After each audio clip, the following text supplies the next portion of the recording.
Restart. भक्तिन। इस पाठ को संक्षिप्त रूप में प्रस्तुत कर रहा हूँ। भक्तिन महादेवी वर्मा द्वारा रचित प्रसिद्ध संस्मरणात्मक रेखा चित्र है जो श्रुति की रेखाएं नामक कृति से लिया गया है। लेखिका ने अपनी सेविका के इतिवृत्त एवं व्यक्तित्व का चित्रण इसमें किया है। भक्तिन छोटे कद, दुबले शरीर, पतले ओठ, छोटी आंखें, दृढ़ संकल्प और विचित्र सी समझदारी के साथ जिस दिन मेरे पास आई तब से आज तक लंबा समय बीत चुका है। कोई इस संबंध में प्रश्न करे, वह कहती 50 वर्ष से मेरे साथ रहती है। इस हिसाब से लेखिका 75 की और वह 100 की आयु पार कर जाती है। इसका उस सरल ग्रामीण वृद्धा भक्तिन को पता तक नहीं। कुछ वर्ष बीत जाने पर मेरे साथ बिताए समय को 100 वर्ष कर देगी। इस हिसाब से चाहे मुझे 150 वर्ष की असंभव आयु लग जाए। सेवक धर्म में हनुमान के समान सेवा करने वाली भक्तिन गांव के एक आहिर की कन्या है। उसका असली नाम है लक्ष्मीन अर्थात लक्ष्मी, जो समृद्धि सूचक है, किंतु जीवन संघर्ष एवं गरीबी में बीता है। वैसे तो सभी को अपने अपने नाम का विरोधाभास लेकर जीना पड़ता है, पर भक्तिन बहुत समझदार है। वह अपना समृद्धि सूचक नाम किसी को बताना नहीं चाहती थी। जब वह नौकरी की खोज में आई थी तब अपनी ईमानदारी का परिचय देने के लिए अपना असली नाम बताया था और यह प्रार्थना की थी कि इस नाम का उपयोग कभी न करूं। अतः उसकी कंठी माला को देखकर उसका नाम भक्तिन रख दिया। भक्तिन का लालन पालन उसकी सौतेली माँ ने किया। जब वह 5 वर्ष की हुई उसका विवाह हंडिया ग्राम के गोपाल के पुत्र के साथ हो गया था। 9 वर्ष की उम्र में उसका गौना हो गया। भक्तिन की विमाता ने पिता के मरणांतक रोग का समाचार तक नहीं भेजा। उसके पिता की मृत्यु का समाचार भी देर से भेजा गया। रोने पीटने के अपशकुन से बचने के लिए सास ने उसे कुछ नहीं बताया। बहुत दिनों से मायके नहीं गई कहकर उसे मायके भेज दिया गया। घर पर विमाता का अशिष्ट व्यवहार, दुख और अपमान के मारे वह उल्टे पांव ससुराल लौट गई तथा अपनी व्यथा को सास और पति पर व्यक्त की। इसी से भक्तिन के जीवन का पहला परिच्छेद समाप्त हो जाता है। जीवन का दूसरा परिच्छेद आरंभ हो जाता है। जीवन के इस भाग में भी भक्तिन को कोई सुख नहीं मिला। सास 3 बेटों की माँ थी। दोनों जिठानियों के भी पुत्र ही थे और भक्तिन 3 बेटियों की माँ थी, अतः उसे दंड मिलना स्वाभाविक था। जिठानियों के लड़के खेलते कूदते, भक्तिन की लड़कियां घर का सारा काम करती, गोबर उठाती, उपले बनाती।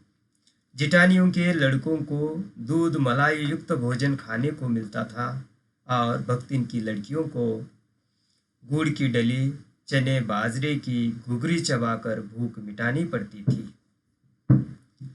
इस परिस्थिति में भी उसका पति उससे प्यार से रहता था। भक्तिन परिश्रमी, तेजस्विनी, रोम रोम से अपने पति की सच्ची पत्नी थी। सारा काम वह करती थी। गाय भैंस, खेत खलिहान, अमराई आदि का ज्ञान भी भक्तिन अच्छा खासा रखती थी। दोनों पति पत्नी के परिश्रम से घर में समृद्धि आई। पति ने बड़ी लड़की की शादी धूमधाम से कर दी। अभी 2 लड़कियां छोटी थी। दुर्भाग्य से पति की मृत्यु हो गई। इस समय पति की उम्र 36 साल की थी और भक्तिन की आयु मात्र 29 साल की। भक्तिन के सामने दूसरे विवाह का प्रस्ताव रखा गया, किंतु भक्तिन ने नकार दिया। उसने अपने केश कटवा लिए तथा गुरु से मंत्र लेकर कंठी पहन ली। दोनों छोटी लड़कियों का विवाह कर दी। भक्तिन ने पति के द्वारा चुने हुए बड़े दामाद को घर जमाई बनाकर अपने घर में रखा। इसी से जीवन का तीसरा परिच्छेद शुरू होता है। भक्तिन की बड़ी लड़की किशोरी से युवती होते ही विधवा हो गई। जेठ जेठानियों की नजर भक्तिन के संपत्ति पर थी। जेठौत अर्थात जेठ का लड़का अपने साले से विधवा बहन की शादी करना चाहता था। भक्तिन की लड़की भी भक्तिन की तरह समझदार थी, अतः उसने इस तीतरबाज लड़के से शादी करना अस्वीकार कर दिया। दोनों माँ बेटी मन लगाकर काम करती थी तथा अपनी संपत्ति को मन लगाकर देखती थी, उसकी देखभाल करती थी।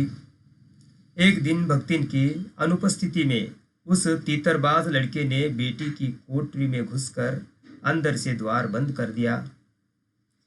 उसके समर्थकों को बुलाया। भक्तिन की लड़की उस लड़के की मरम्मत करके कुंडी खोल दी, किंतु पंचायत के सामने लड़के ने कहा कि मैं इसके बुलाने पर अंदर गया था। बेटी पिटाई का तर्क देकर अपनी सचरित्रता का प्रमाण दिया, किंतु पंचों ने समस्या का मूल कलियुग को मानते हुए अपीलहीन फैसला सुनाया। चाहे उन दोनों में एक सच्चा हो, चाहे दोनों झूठे, पर जब वे एक कोठरी से निकले तब उनको पति पत्नी के रूप में रहना होगा। संबंध कुछ सुखकर नहीं हुआ। भक्तिन का दामाद निश्चिंत होकर तीतर लड़ाते फिरता था तथा बेटी विवश होकर क्रोध से जलती रहती थी। काम में ध्यान नहीं था। आर्थिक स्थिति कमजोर होती गई, यहाँ तक कि लगान चुकाना भी मुश्किल हो गया। जमींदार ने भक्तिन को बुलाकर दिन भर कड़ी धूप में खड़ा कर दिया। भक्तिन इस अपमान को सह न सकी। उसकी कर्मठता में यह सबसे बड़ा कलंक बन गया। दूसरे ही दिन भक्तिन कमाई के विचार से शहर आ पहुंची। इसी से जीवन के चौथे परिच्छेद में मैली धोती और गले में कंठी पहने हुए भक्तिन लेखिका के पास नौकरी के लिए आ पहुंची। दूसरे ही दिन भक्तिन ने प्रातः काल ही स्नान किया, धूली धोती पर जल छिड़का कर पहन ली, सूर्य और पीपल को जल चढ़ाया तथा चौके में प्रतिष्ठित हुई। चौके की सीमा निर्धारित कर खाना बनाना शुरू कर दिया। भक्तिन अपने ग्रामीण स्तर के भोजन को बनाती थी। जब गाढ़ी दाल बनती तो सब्जी का क्या काम, मोटी मोटी रोटी सेक कर काली कर देती। लेखिका की प्रश्नवाचक दृष्टि पर लाल मिर्च, आमचूर की चटनी, गांव से लाए हुए गुड़ का प्रस्ताव भक्तिन ने रख दिया।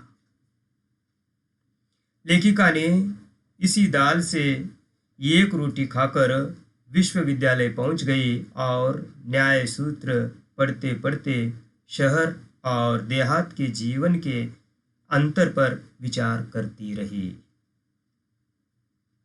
अपने गिरते हुए स्वास्थ्य और परिवार वालों की चिंता दूर करने के लिए अलग भोजन की व्यवस्था लेखिका को करनी पड़ी थी, परंतु इस देहाती वृद्धा ने जीवन की सरलता के प्रति मुझे इतना प्रभावित कर दिया कि मैं अपनी असुविधाएं भी छिपाने लगी। भक्तिन का स्वभाव ही ऐसा बन चुका है कि वह दूसरों को अपने मन के अनुकूल बना लेना चाहती है, किंतु वह स्वयं नहीं बदलती। इसी के प्रभाव में आकर लेखिका देहाती बन गई, पर भक्तिन को शहर की हवा तक नहीं लगी। महादेवी वर्मा जी को अनेक दंत कथाएं कंठस्थ करा दी, किंतु यह आय की जगह जी कभी नहीं कही। यह भक्ति वह लेखिका के इधर उधर पड़े पैसे उठाकर मटके में छिपा कर रखती थी और उसे बुरा काम नहीं मानती थी। उसका मत था कि यह अपना घर ठहरा इधर उधर पड़े सामान को संभाल कर रखना चोरी नहीं होती। वह अपनी मालकिन को प्रसन्न करने के लिए अपनी बात को बदल देती। वह उसे झूठ नहीं मानती, वह अपनी बातों को शास्त्र सम्मान मानती है। उसके अपने तर्क है। वह स्वयं पढ़ी लिखी नहीं है, पर हस्ताक्षर करना भी सीखना नहीं चाहती और कहती यदि वह भी पढ़ने लगे तो घर के काम काज कौन करेगा। उसे इस बात का गर्व है कि उसकी मालकिन जैसा काम कोई नहीं जानता, किंतु वह स्वयं सहायता करती है। कभी उत्तर पुस्तिकाओं को बांधकर, कभी चित्र कोने में रखकर, कभी रंग की प्याली धोकर जो सहायता करती है, उसमें अन्य की उपेक्षा अपनी विशिष्टता देखती है। लेखिका कि किसी पुस्तक के प्रकाशित होने पर भक्तिन बहुत प्रसन्न होती है। उसमें वह अपना सहयोग देखती है। जब घर के सारे लोग सो जाते हैं, तब भी भक्तिन मालकिन के साथ जागती रहती है। कभी पुस्तक देकर, कभी शाई लाकर अपना सहयोग देते रहती है। देर रात सोने पर भी मालकिन से पहले वह उठती है। लेखिका के भ्रमण की एकांत साथिन भी भक्तिन ही थी। बद्री केदार के ऊंचे ऊंचे तंग रास्तों पर वह आगे चलती है तथा गांव की समतल पगडंडियों पर वह लेखिका के पीछे पीछे चलती रहती है।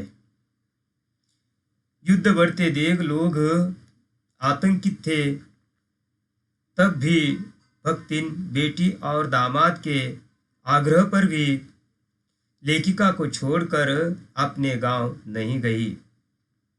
युद्ध में भारतीय सेना के पलायन की बात सुनकर लेखिका को अपने घर ले जाना चाहती थी। वह सारी सुविधाएं लेखिका को प्रदान करने का आश्वासन देती थी। वह लेखिका के लिए अपना सब कुछ देने के लिए तैयार थी। लेखिका यह मानती है कि मेरे और लेखिका के बीच स्वामी सेवक का संबंध नहीं है, क्योंकि मेरी इच्छा होने पर भी मैं उसे हटा नहीं सकती। वह मेरे द्वारा चले जाने का आदेश देने पर भी हंसकर टाल देती है।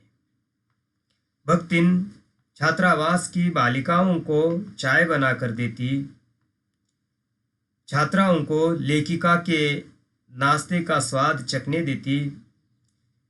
लेखिका के परिचितों से भक्तिन का व्यवहार लेखिका के प्रति उनके सम्मान व सद्भाव पर ही निर्भर था।